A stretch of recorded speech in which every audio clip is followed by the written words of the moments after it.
le temps d'une petite vidéo qui est pour moi vraiment un véritable psychodrame. J'ai assisté à une scène vraiment triste, selon mon interprétation. Il est, comme vous le savez, extrêmement douloureux de voir un enfant dans une situation inconfortable, ou un enfant, quand vous le regardez, vous sentez qu'il souffre intérieurement. Voir un enfant pleurer, ça me déchire le cœur. Je suis extrêmement sensible à ça.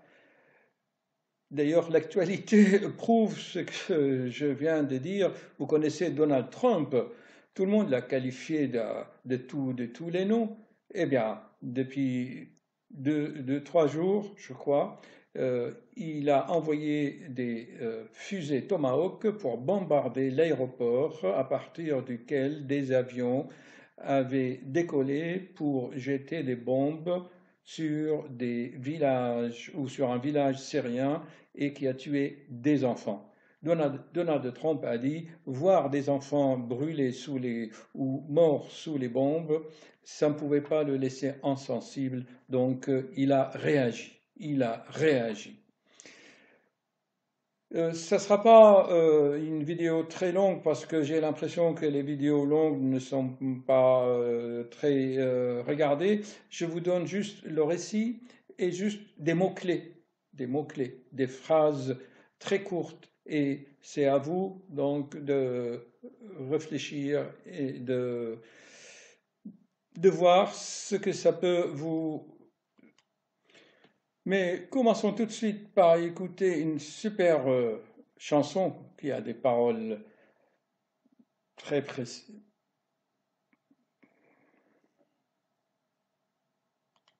Mais commençons par écouter les paroles de cette chanson. Et après on parlera si vous voulez.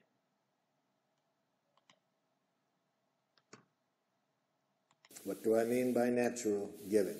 Laissez-moi vous chanter une chanson pour clarifier ce que j'entends par don naturel. What I mean by natural giving.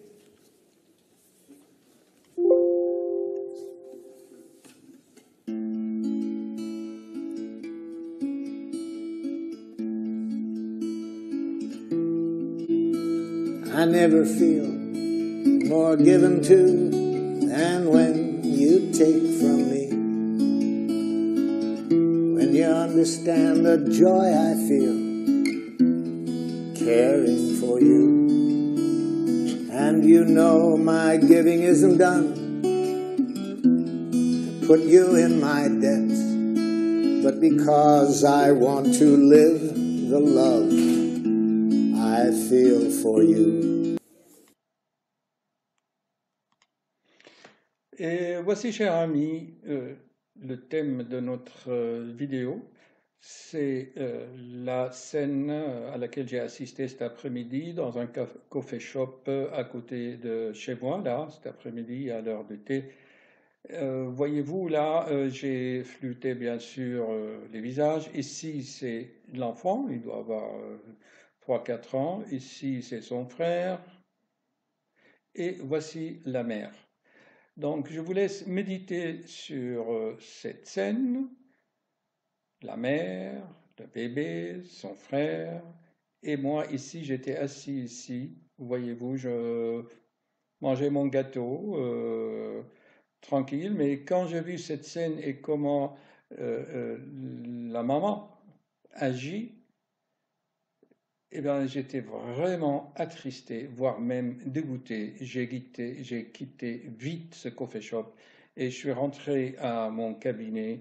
J'ai dit, je vais faire absolument une vidéo qui pourrait peut-être aider certaines mamans, ces mamans parfois, ces parents qui sont presque hypnotisés, aveuglés par l'amour de leur dernier et à tel point qu'ils oublient leur environnement tout proche. Voyez-vous, ce bébé, il est complètement indifférent au câlin, ce que sa mère là le secoue dans ses bras, il le regarde, il n'arrêtait pas de lui faire des bisous. Chaque fois que la maman voulait lui faire des bisous, l'enfant détournait la tête et il regardait son petit frère ici. En fait, j'ai analysé il voulait aller jouer avec son frère. Vous allez voir la suite, mais la mère était là, en train de le Oh mon chéri, mon cœur, mon trésor, elle faisait que ça pour son propre plaisir, alors que le bébé. Vous savez, je vous dis une chose, chers amis, les enfants ont horreur des bisous. Les enfants, ils ont horreur des bisous. D'ailleurs, observez par vous-même. Observez, vous allez voir que souvent, quand on veut faire un bisou à un bébé, il détourne la tête. Il n'aime pas ça. Mais bon, comme vous voyez, j'avais fait beaucoup de vidéos sur les rapports des enfants et leurs parents. Ici, la vidéo pour parents-enfants. Là aussi, une vidéo concernant les enfants. J'ai, je pense, ma vidéo numéro 149. Elle est où là, la vidéo 149?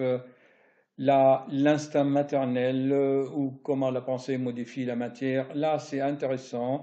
Je parle beaucoup de cette force qui a la mer et qui, c'est une force magnétique qui, elle et son rejeton, ils sont liés pour l'éternité. Hein. Ça, c'est indiscutable. Hein.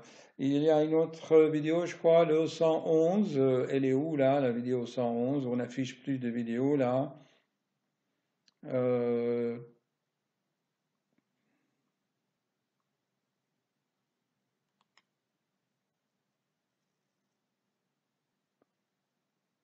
Là, vous voyez, enfants hyperactifs 2. J'avais fait 2 vidéos sur les enfants hyperactifs et ici, dans cette vidéo 111, je parle du cas de TDAH de petit Ryan. Ryan, lui, c'est comme la photo là, hein, vous vous souvenez?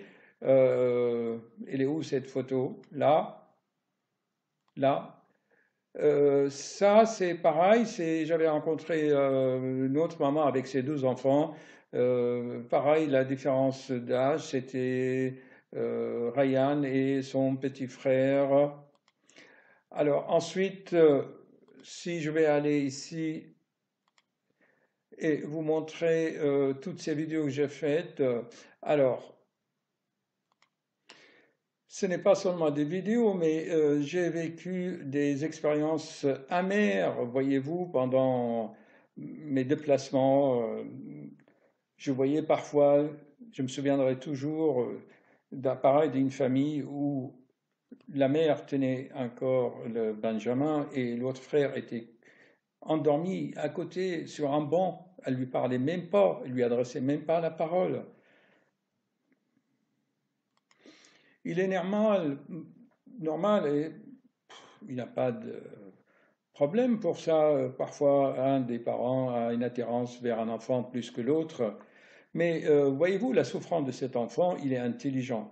Voyant cela, il voulait attirer l'attention de sa mère. Il a fait quelque chose ici, il a découpé de papier et puis il s'est tourné vers sa mère et son frère pour leur parler. Et je n'ai pas tout filmé, je n'ai pas tout photographié. Et petit à petit, on voyait que cet enfant, son frère, s'approchait petit à petit, doucement, avec une stratégie bienveillante pour aller vers eux ici. Donc, j'estime que cet enfant est vraiment intelligent. Il a utilisé une stratégie en douceur pour se rapprocher petit à petit. Il voulait juste attirer l'attention et avoir sa part de cet amour, de cette affection. Vous savez que dans mes vidéos, je parle toujours qu'on a tous besoin d'un peu d'amour. En fait, l'être humain, la nature, la vraie nature de l'être humain, c'est amour. Et l'être humain recherche toujours cela. Alors, là, vous avez bien remarqué que pour attirer l'attention de sa mère, il a fait quelque chose, n'est-ce pas? Mais parfois, l'enfant voit que sa stratégie ne fonctionne pas. Alors, qu'est-ce qu'il va faire, à votre avis? Eh bien, pour attirer l'attention, il va se rendre malade, il va se créer une maladie, hein, ou avoir de la fièvre. Ainsi, on va s'occuper de lui. Quand ces techniques, ces stratégies ne fonctionnent pas, qu'est-ce qu'il va faire, à votre avis? Il va faire ça par la force, hein. Il va s'enrouler par terre, hein. Il veut prouver qu'il est là, qu'on doit s'occuper de lui. Il s'enroule par terre, hein, ou il ne range pas sa chambre. Vous, les mamans, combien de fois vous avez dit à vos enfants, range ta chambre? Il ne le fait pas. Parce qu'en fait, au fond de lui-même, il va se former une sorte de vengeance. Ah, tu aimes mon petit frère plus que moi. Eh bien, je vais te montrer ce que moi je peux faire. Donc, il va rendre la vie de sa mère, qui lui a pas donné cet amour qui lui revient de droit, qui est son dû. Eh bien, il va lui faire montrer, hein. Alors vous, les parents, ne soyez pas étonnés, on récolte toujours ce qu'on sème. On récolte toujours ce qu'on sème. Quand on sème l'injustice et l'iniquité, certes, vous aimez un enfant plus que l'autre, mais il ne faut jamais le montrer, hein, chère maman, jamais montrer, parce que dans ce cas-là, les enfants deviennent hyper lucides, ils sont plus éveillés, parce qu'ils sont en état d'alerte, en état de stress, et leur capacité sensorielle triple. Ils sont très vigilants, ils sont sensibles à tout. Donc, ils vont devenir hyperactifs. Donc, ça, c'est ma troisième vidéo sur l'hyperactivité. C'est ça, l'hyperactivité. C'est le besoin de bouger pour attirer l'attention, il lui manque quelque chose, il y a une frustration, donc il ne peut pas s'enrouler par terre, il ne peut pas tomber malade. Il a essayé les techniques douces, il a inventé un petit jeu, et puis petit à petit il s'approchait de son frère pour jouer avec, hein. Mais bon, quand il voit que toutes ces techniques ne fonctionnent pas, ben, qu'est-ce qu'il va faire? Eh bien, il va attirer l'attention par tous les moyens. Et ça va aller encore plus loin, on va retomber dans la jalousie morbide, voire même mortelle. Vous vous souvenez de l'histoire de Caïn et de Abel, hein? Les enfants de Adam et Ève.